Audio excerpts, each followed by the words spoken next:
Did you know you can add some really cool animations that play while your phone is charging? Hey everyone, welcome back to this video. Today I'm going to show you a fun little trick. Go to Setting, tap on Modes and Routines. Go to Routines, and after that, tap on plus icon.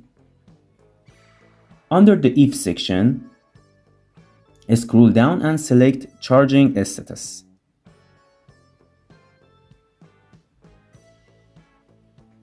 Tap on Done. Now under the Then section, choose Wallpaper.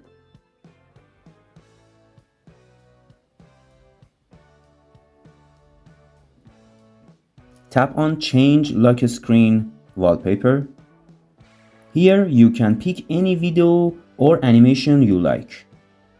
For example, this animation. Tap on Done.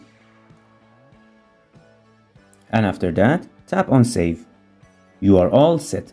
That's it. From now on, whenever your phone is charging, you will see a fun animation or video on your lock screen showing that your phone is powering up. Thanks a lot for watching this video. I hope you are enjoyed this trick. Don't forget to hit the like button, subscribe and turn on the notification bell so you won't miss my next tips and tricks. And right now, there are 2 more amazing videos on the screen. Make sure to check them out.